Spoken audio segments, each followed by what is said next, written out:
it's just one of those things where, when you're 18, 19 years old and because I was a pallbearer, like I carried him to his final resting place. Like when you do that at 18 or 19 years old, like that makes you grow up real fast, like real fast. So yeah, that was a challenging and weird time. And I found myself like one, I guess, hiding the emotions from that because I didn't know really what to do with it. That is, well, that's me this week on the Do It For Yourself podcast.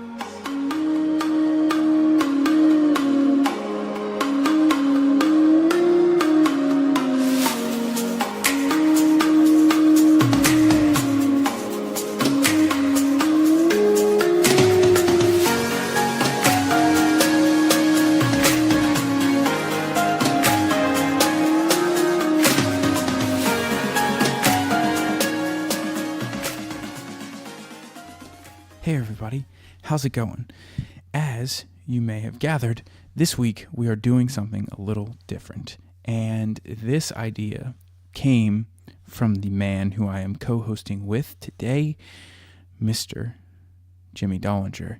And I approached him to come on the show when I first launched the idea, and he said, well, I'll make you a deal. I will come on your show, which I haven't convinced him to do yet, if for the last episode of the year, for the 52nd episode, you allow me to sit down and unpack your story and interview you as someone who knows the story very, very well. And I said, all right, you got it. And so that's what we have done. And this is a little bit of a longer episode. And so what I'm going to do is I'm actually going to split it in two, and I will release the first half on today, Tuesday, and the second half will be released on Thursday. So here we go with the first half. This is my full story. It is uncut. This is it. I hope you enjoy it, and I will share the second half on Thursday. All right, let's rock. Let's hit it, bro. I'm ready. All right, so we're flipping the switch a little. Yes, sir. Ian Harding, Do It For Yourself podcast, normal host, taking a back seat. A backseat. Backseat. Getting interviewed. Yes, sir. 55 people so far this year. Yeah. I only missed 2 weeks. Yeah. Set out on a goal, a year ago? January 8th was the first one that got posted. I think, legitimate one. Saying you wanted to do 52 weekly podcasts. Yep. And you hit 50 of them. Yeah. The one I missed was when we were out in Cleveland for Nationals. USA Tri-Nationals. Yeah, Nationals. So I missed that one. And I think the next one that I missed was I missed this week. Monday was Christmas Eve. Right. And we were just saying how nuts out that was. So it was like Monday's Christmas Eve, Tuesday's Christmas, Wednesday's day after. Like there's still stuff going on. And I mean, I have the episodes in the bank, but I was like, you know what? I'll hold on to those two. One of which was with Talbot Cox, which is a super interesting interview. So that's going to be, that'll be fun to drop in 2019. And I figured we'll just start with this one. I mean, technically New Year's Eve is Monday, so I might wait and put this up either New Year's Day or the 2nd of January.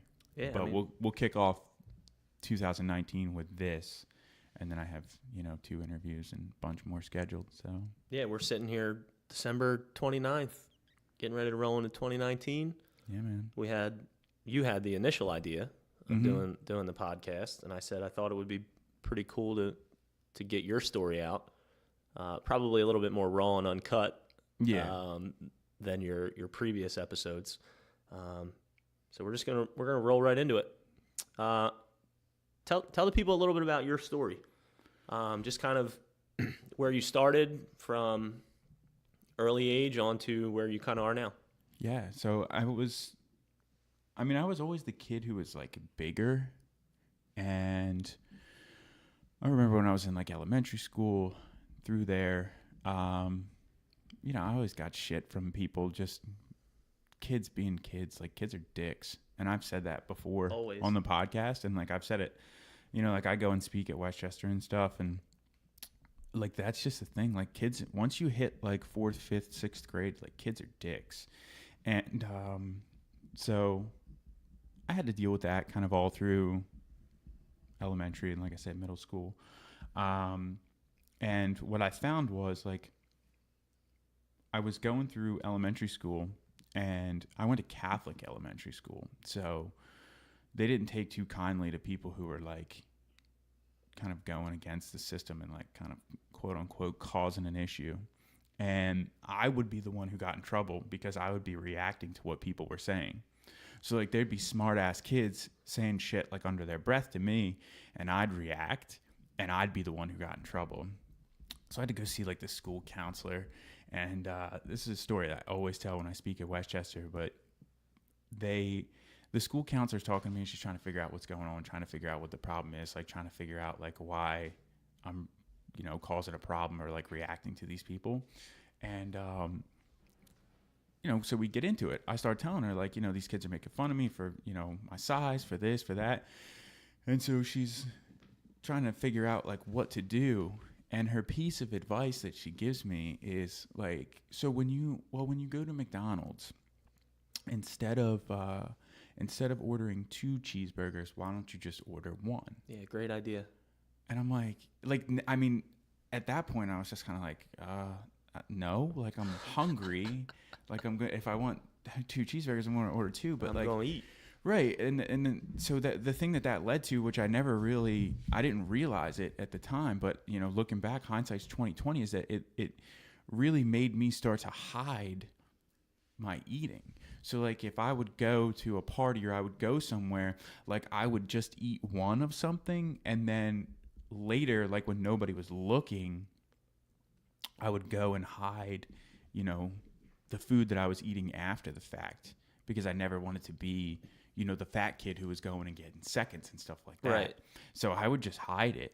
And that ended up being like a reoccurring theme kind of throughout my journey, because, you know, it led into stuff like I was hiding a bunch of other shit when I started to get older, and I just thought that was like okay, because that's what I was doing, right, you know, all the way through.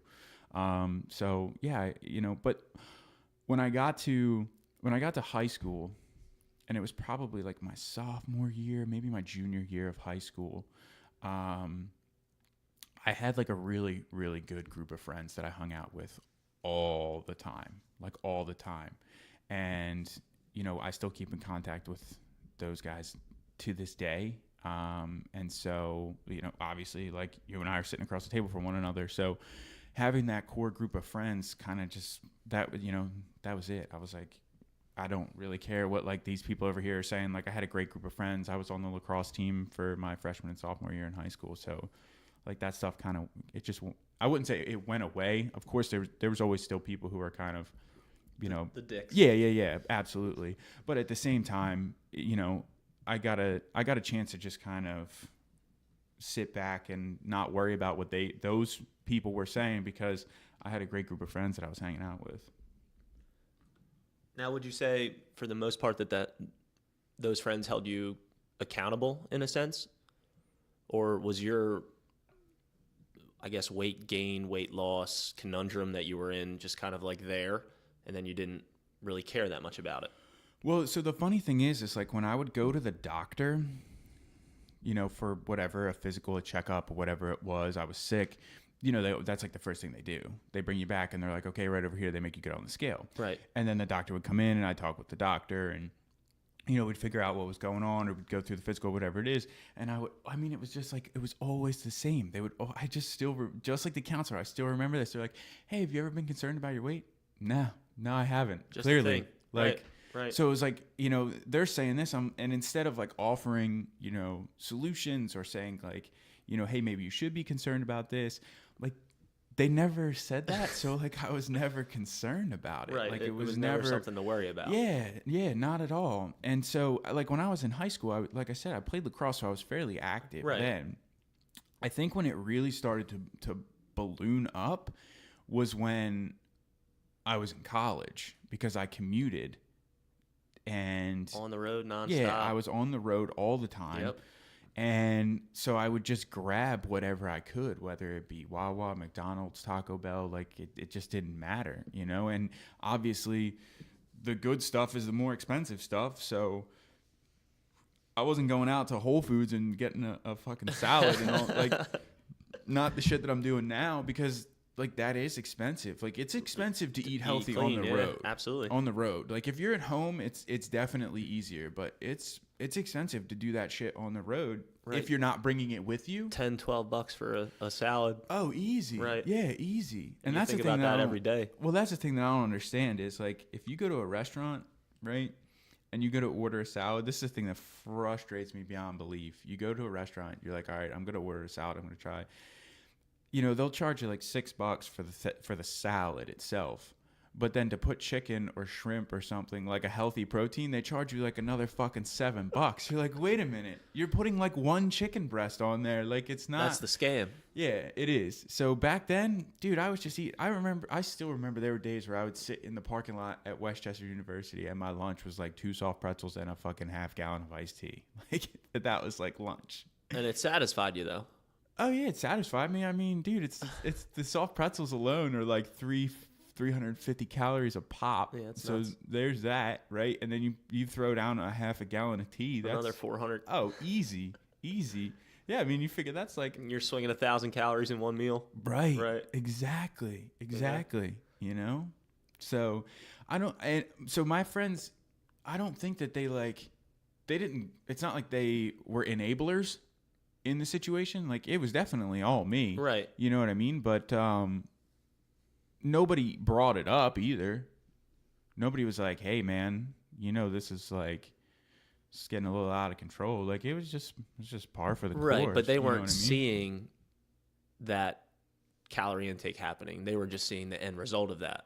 Yeah, but they didn't even. So they saw the end result, but I don't know that they did see it, quote unquote. You know what I mean? Right, because you Like- were you, and they see personality and friendship and everything behind that. I don't think that anybody was like, and it wasn't like I was a smaller guy, and then I put on that freshman 15, quote unquote, or Right. anything like that. You know what I mean? Like, I'm sure if you look at the chart, it's probably it's not a hockey stick.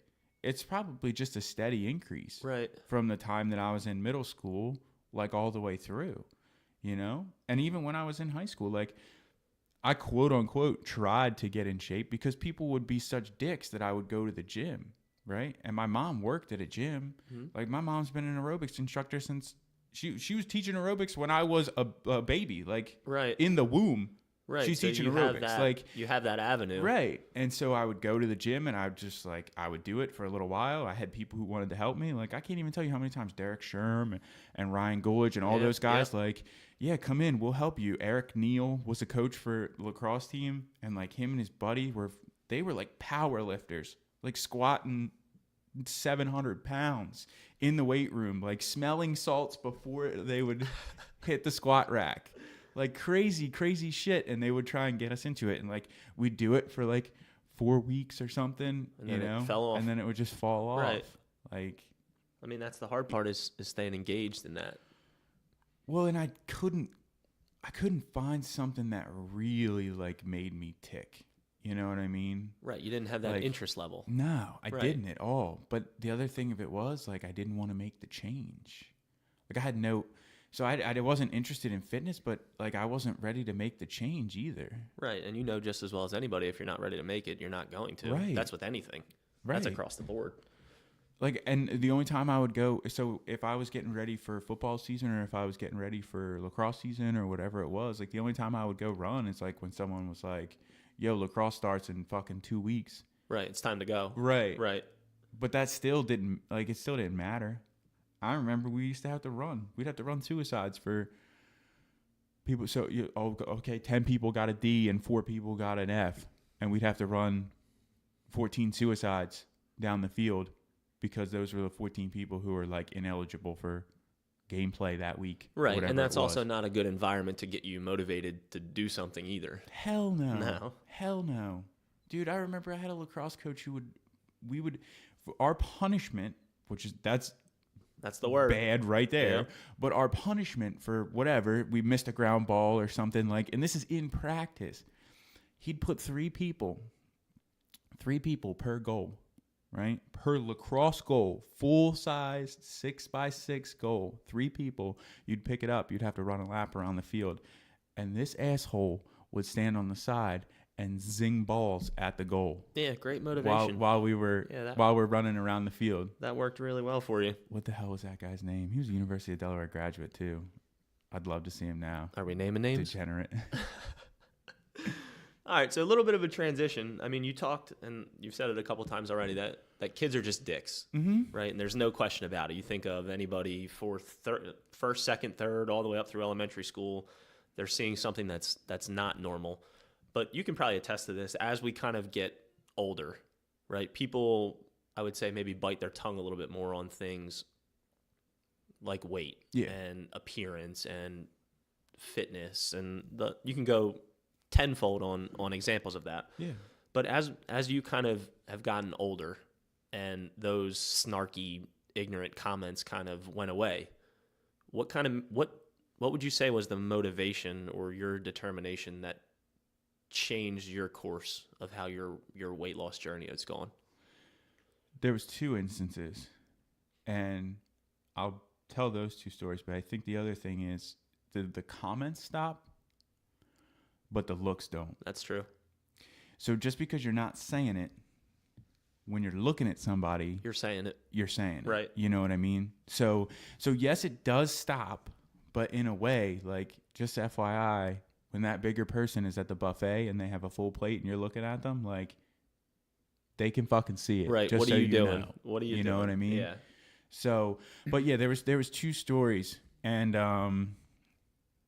I don't think my parents even know either of these stories. So if they listen to this, it should be interesting. But I'll share them anyway. So the first one was actually a name I already mentioned at Derek Sherm's wedding, and his wedding, oddly enough, was the day before my birthday. He got married on August the 11th. So I was already in party mode, and like, this is when I was in the heat of partying. You know what I mean? So like, I picked that up late in high school. And that transitioned into college. And so we're getting ready for his wedding. And I'm driving up. And I'm thinking, I haven't really had too much to eat today. So I should probably get something to eat. Because we're going to go through this service, and then cocktail hour is going to start. And we're going to be ready to get it in. So I stop at Wawa, get my traditional lunch of a soft pretzel and iced tea. Head to the hotel, pull on my suit. We go over, we start hitting the wedding, and I'm still kind of hungry when I get there. We go through the service, and they start cocktail hour, and there's like a couple, little cocktails out, and they had like some small finger foods. I maybe picked at some of that stuff. Long story short, I had a salad and like Lord knows how many drinks, right? So I have like a salad, a soft pretzel, and some finger foods in my stomach, and I just start crushing drinks. Going at it. Yeah, going after it. So, and I mean, for those of you who don't know Derek Sherm, like, that was the vibe of his wedding. You know what I mean? So like, I was just fitting in with the rest of the crowd. Like, it's no biggie. But then it definitely got to a point where I was like, man, I should slow down. And I didn't. like I had that thought, like I should slow down, and I just didn't. And I remember coming back, I found like the bridal suite. I probably followed Derek, and there was more Dogfish 60 Minutes hiding in there. So I had one of those, and they're like, hey, the shuttle's leaving. I was like, cool, well, I'm not dumping out my beer, so whatever. So we get in the shuttle. I think it's probably about 2-3 minutes in the shuttle, and I fall asleep. Pass out. Yeah, well, I mean, so I pass out, and the guy next to me like yells, and I like wake up real quick, and I feel him tilt the 60-minute back upright. So he was pissed because I spilled this 60-minute on his shoes. So another probably 3 minutes goes by, and I hear him, and he's like, oh, motherfucker, again. And he tilts the bottle. And like, now looking back, I'm thinking to myself, why didn't he just take it after the first time? Like, did he really think that it was going to make a difference? So I guess they probably took it. But yeah, I I think we got back to the hotel, and I mean, it was a wedding, so it probably ended at like 9:30 or 10 o'clock, and I was like, there was no way they were going to a restaurant bar after that, and I was like, yeah, I'm not. I'm shutting it down. Like, yeah, it was ridiculous. And so I remember the next morning when I woke up, like the amount of embarrassment that I felt from that wedding, because I knew I was like a little out of control. Right. And so I like later on down the road, like I had apologized to Derek and Kristen. I was like, look, I'm sorry. Like I probably and still to this day, they're like, nah, you really weren't, like you kind of just fit in with everybody else who was there. But still to this day, I'm like, oh, that wasn't too good. And the second one, and this was really it. This was the super duper red flag. Like, you either need to get this shit under control or like this isn't going to end well. I went out in Westchester one night, and I had just gotten in a fight with my girlfriend at the time. And we won't name names on that one. Nope. But not necessary. I had just gotten in a fight, and it was like one of those where it was just like, you know what? Fuck you. I'm going to just go for it. And so I went and met my friends in Westchester. We pre-gamed at an apartment there, and we went out and hit the normal Westchester loop, like Landmark, Barnaby's, Kildare's, the whole nine, right? And I remember standing in Kildare's, and I was continuing to order drinks. And now looking back, I was like, I'm thinking to myself, there's absolutely no way that bartender should have continued to serve me. Like, there's no way. There's no way. Like, I should have been cut off way, way before I even left that bar. And we left that bar, we went to another bar. We were kicked out of that bar, not because of me. We were with somebody who got kicked out, so we all had to leave. So we go to a friend's apartment, and I'm there for a little while, and I'm like, you know what? It's time to shut it down. It's like 2 o'clock in the morning or some shit. And I said to my buddy, I'm like, yo, I'm out. I'm going to go back to the apartment and fall asleep. Like, I got to go pick somebody up tomorrow morning at such and such time. And, like classic, like, bro moment when you're both drunk. He, like, puts both hands on my shoulders, and he's like, yo, are you sure you're good to make it back to the apartment? And like, drunk you says, yeah, I'm good. Like, dude, I go to school here. Like, I know this campus like the back of my hand. Yeah, I know where I'm going. Yep. I'm fine. Yep. So I actually I remember that, but I don't remember walking down the steps and leaving the apartment. Then I do remember, I think I was walking down a street, because I remember looking down and seeing my feet like crisscross one another. And I remember seeing a yellow line, right? Then it's blank. I got nothing. Then I come back to, and I remember walking down another road, this time super dark, super, super dark, right? And I'm just walking. Definitely more coherent at this point, but still no business. You're not there. No business like walking down a road. So I'm walking. I do have half of the mind to get off the road and like lay down flat, like Army Man style, when I see lights coming, because I don't want to get caught and get like a drunk in public or something stupid. Right. Or hit by a car. Well, yeah. But that wasn't on my mind. Right. I didn't want to get caught. That was the problem. I didn't want to get caught because I was on the Westchester campus. Like, when you join the health and education program, like, they read you the riot act about what you can and cannot get in trouble for that will grant you never getting a teaching certificate. So right. And walking down a dark road, drunk in public, probably. So I'm like, I remember pulling out my phone and turning on the Apple Maps, like trying to figure out, like, where am I? I come up to this intersection and I look up and I see this sign on the side of this barn that says like sausage, blah, blah, blah. And I'm like, holy shit. I'm at the intersection of Birmingham Road and Route 52. Like, I have no idea how I got here. I am a solid mile, maybe 2 miles from where I started. Should be. And Or should be. yeah, Yeah. and no clue how I got there. And at this point, it was probably like 3 o'clock in the morning, and I had no clue how I was going to get back.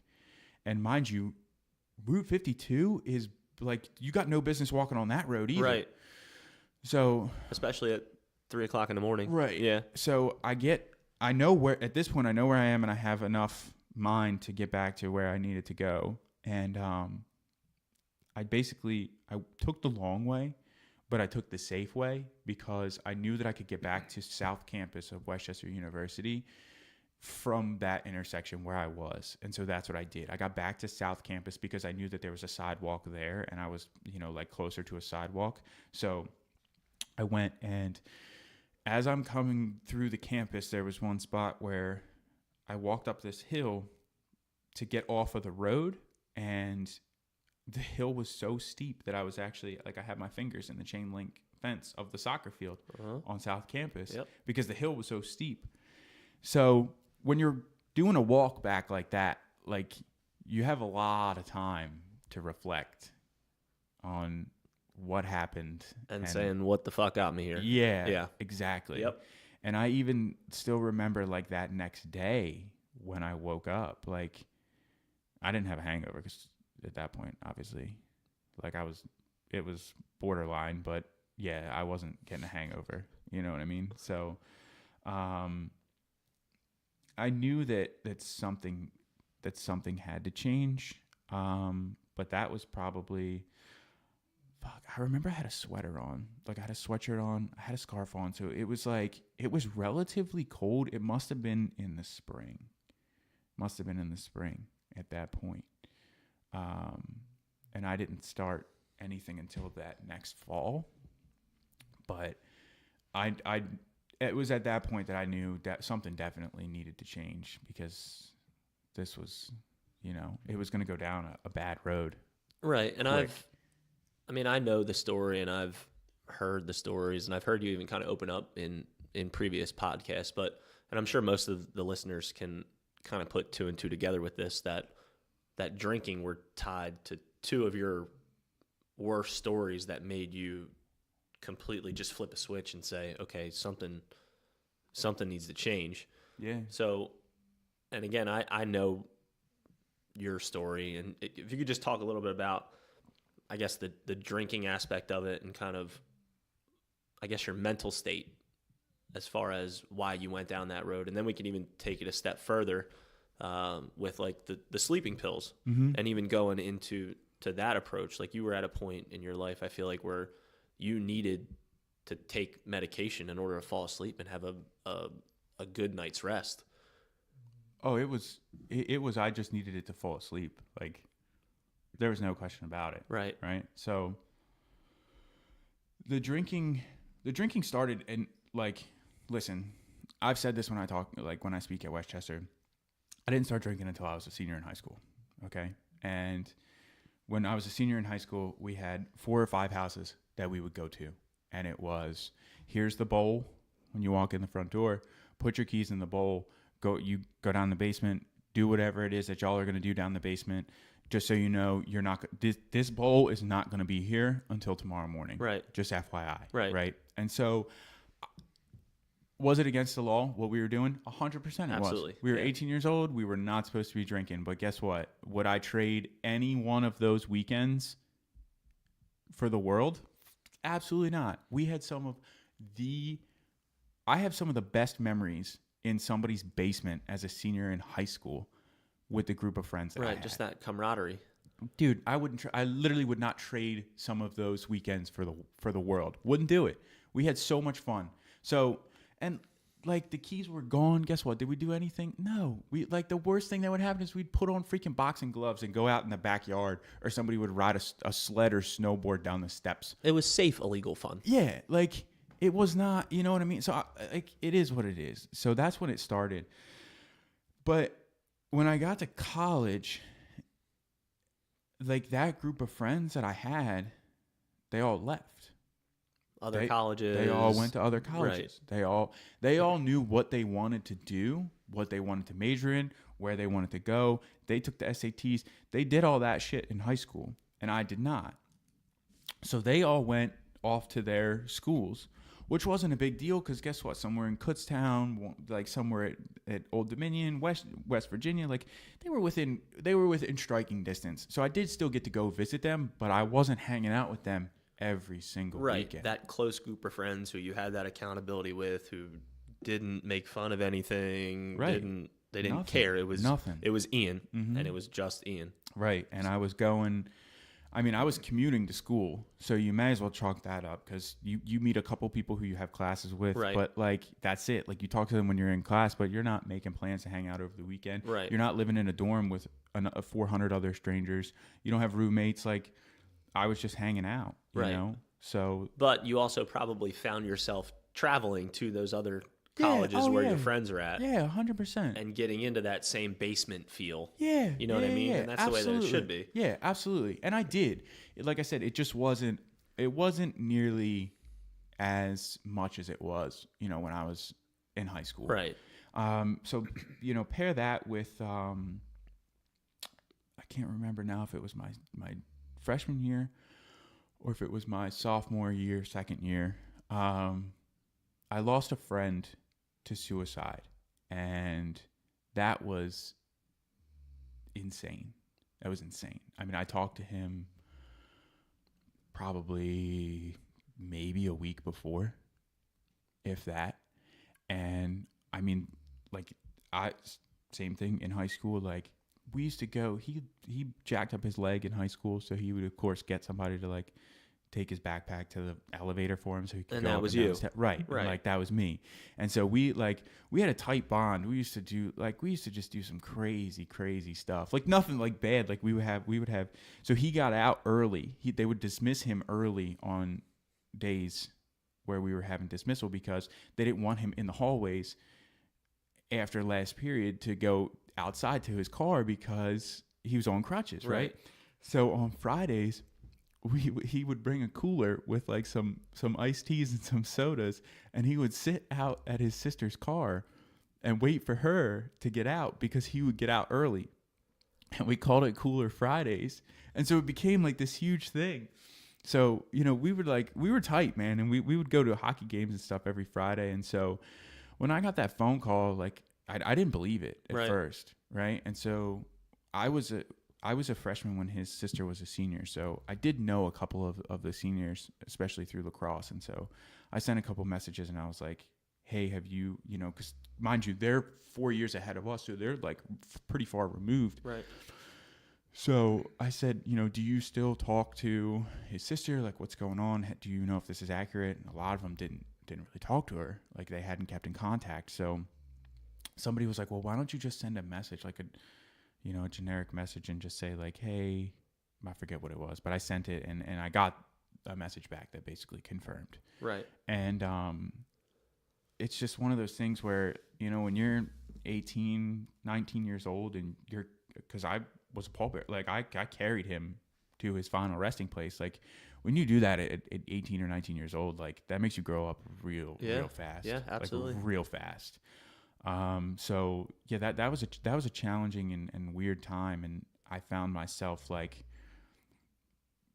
one, I guess hiding the emotions from that because I didn't know really what to do with it. You know what I mean? Right. And then that kind of led to some of the hiding of the drinking because I knew that it, just like the food, like it was one of those things where I just didn't want people to judge it. So I kind of like didn't really say anything. Let them see it. Yeah. Right. And so I remember saying something to somebody and they're like, well, that's kind of weird that you're just drinking by yourself. And I was like, well, not really. Like, think about it. If I was at Westchester, if I was at Kutztown visiting a friend or whatever, like it's a Friday night, like I'd be doing the same thing anyway. I'd still be drinking. So what difference does it make? And they're like, oh yeah, I guess that kind of makes sense. Like, right. But you found ways. I don't know if manipulate's the right word, but I'll use it just to kind of make it seem all right in your head. But looking back 100%. On it, you can say, oh, you know what? That's not like socially normal. No. to crack Nothing. open a bottle or a bottle of beer or a bottle of liquor on a Friday It was night. wine. Wine. It was wine. By yourself. Wine was like my big one. Yeah. Yeah. Yeah. Red wine was the big one. And so then like the way that the sleeping pills came in was I was dating this chick at the time, and she was taking sleeping pills. Like she was prescribed sleeping medication. And so like when she would take it, it was almost as if she was drunk, but she wasn't. It was just the sleeping medication kind of like kicking in before she would fall asleep. Right, the loopy. Yeah. And for whatever reason, like I looked at it as like, oh, that looks like fun. And I was like, I have to get those. Like I have problems sleeping. I need to get those because it's going to help me sleep. Right. And you would be absolutely amazed at how easy it is to walk into a doctor's office and this is a doctor you have never seen before. So I switched from a pediatrician to a primary care provider.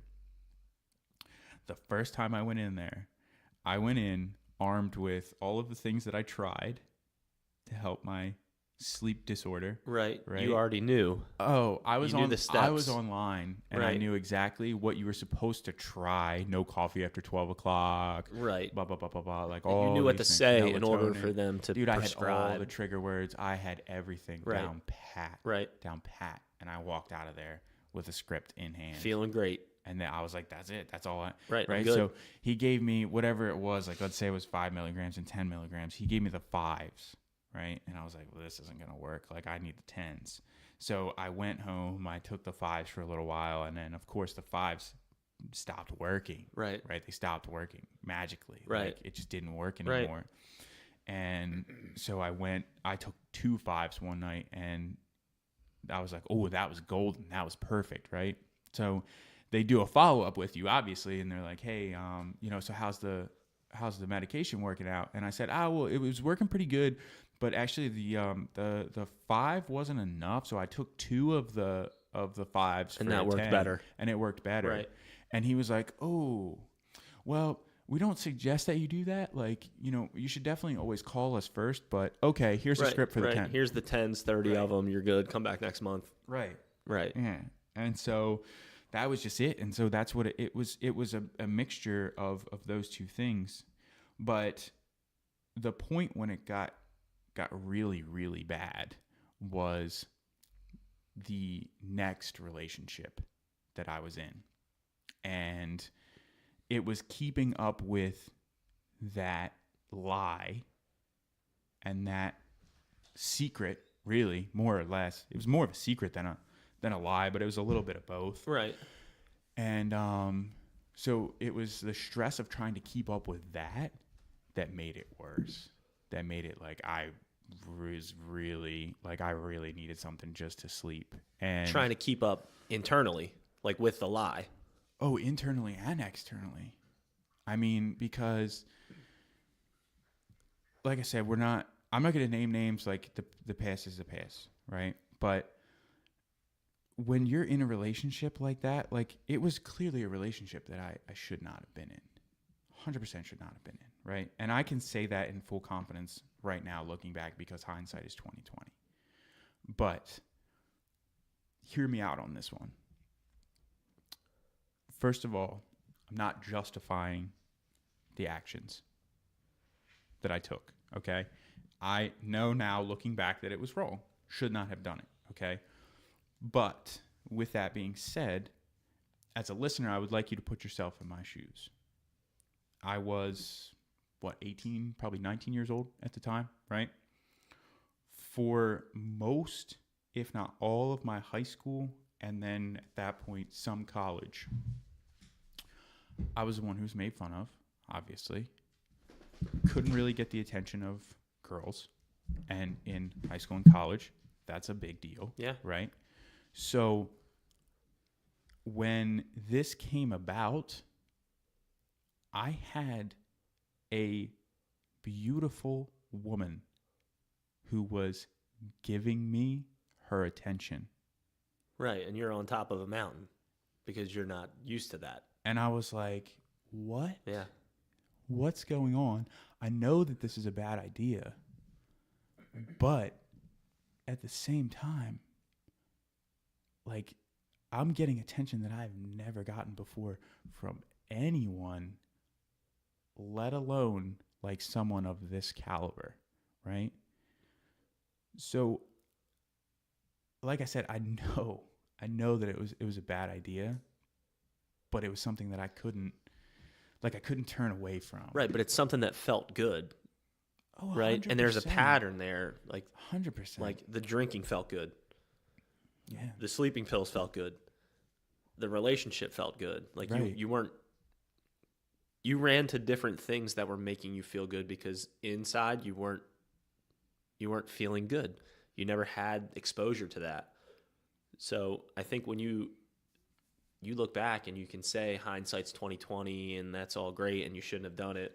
But I don't think it's a good idea for you to just completely take that and just forget it, because like I see you and I look at where you are now.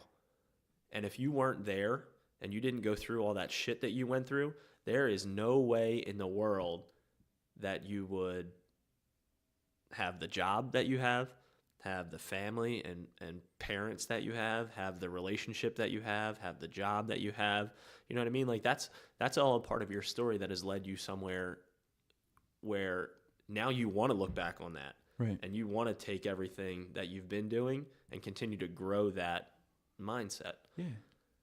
Well, the other thing of it is, like, listen, if you can keep up the lie of dating someone who's married and has 3 kids for 2+ years, like, and dealing with all of the ramifications from that, because, like, all right, we'll fast forward through the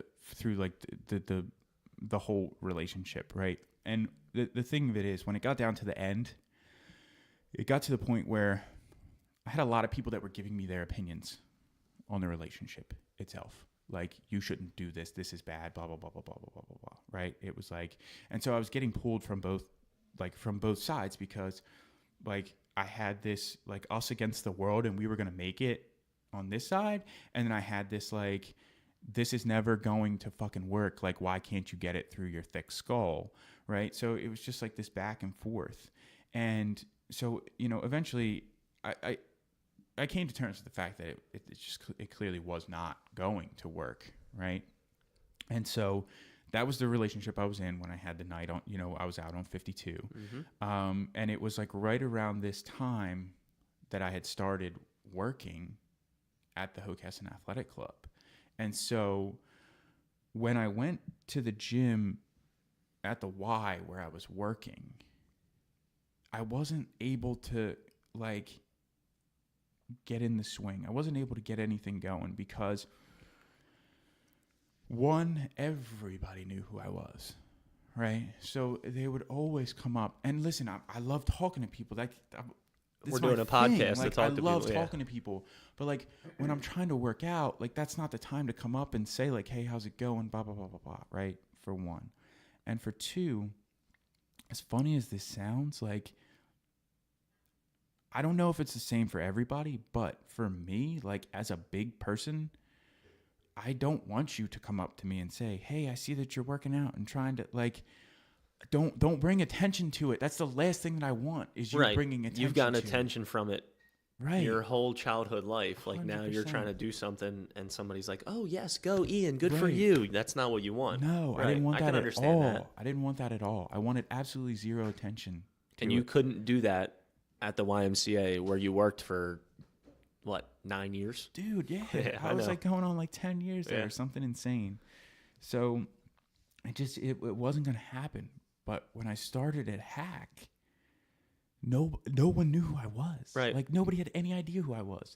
Like, I worked down in the swim, and so even when I would go in the gym, like, nobody knew who I was. I had, like, this time I was, like, maybe teaching a little bit so people recognized my face from there, but, like, usually I was just a lifeguard. You're another Joe Schmo that was going into the fitness center to work out. Right. 100%. And so I still remember this, and I've told this story 100 different times. Like, it was a Sunday night, and I sent you a text message, and I said, tomorrow is the first day that I'm going to go work out, and I just need you to tell me what to do. Like, just give me like a soft plan of what to do. And you gave me, I don't know, probably like 7 to 10 different exercises. And it was all the machines. And I think you said do 10 to 15, maybe 20 minutes of cardio before that, and, you know, get warmed up and then hit these exercises. And you can do this 3 days a week. And now I don't know if you remember saying this, but I still remember this.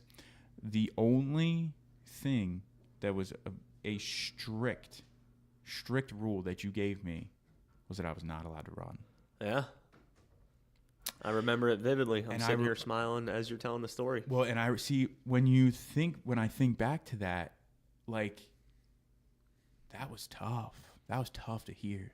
Like, no running.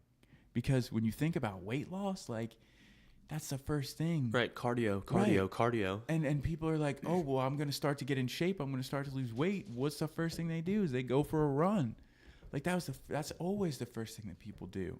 So I remember hearing that, and I was like, fuck, yeah, that sucks. Wow. Yeah, because you were... I can't even do that. You were what? You were pushing... So you know what's funny? And this is... I don't remember whose podcast I said this on. I was on somebody's podcast, and they were like, oh, so what was your starting weight? And I have to guesstimate it, because the other strict rule that you told me was I had to weigh in every single day. And at the very beginning, I said, fuck you, I'm not weighing in every single day. I was like, that's ridiculous. Yep. So I think I weighed in. I actually had been working out for a little while because I didn't have a scale. See, the other thing of it was I didn't have a scale at home. So I didn't want to be the big guy getting on the scale in the locker room. Right. You know, to call attention to it. And so I had probably been working out for at least 2 weeks, maybe 3, before I stepped on the scale for the first time, and it read 297. So you figure if I was working out for 3 weeks, even if I was doing minimal working out, 320. Yeah, yep. I was well over 300. Right. I was well over 300. I had to be. I mean, you could lose upwards of 5 pounds in a week when you first get started. Like, you could lose 5 pounds in a day. Yeah. Like when you first get started, you could drop some weight real fast.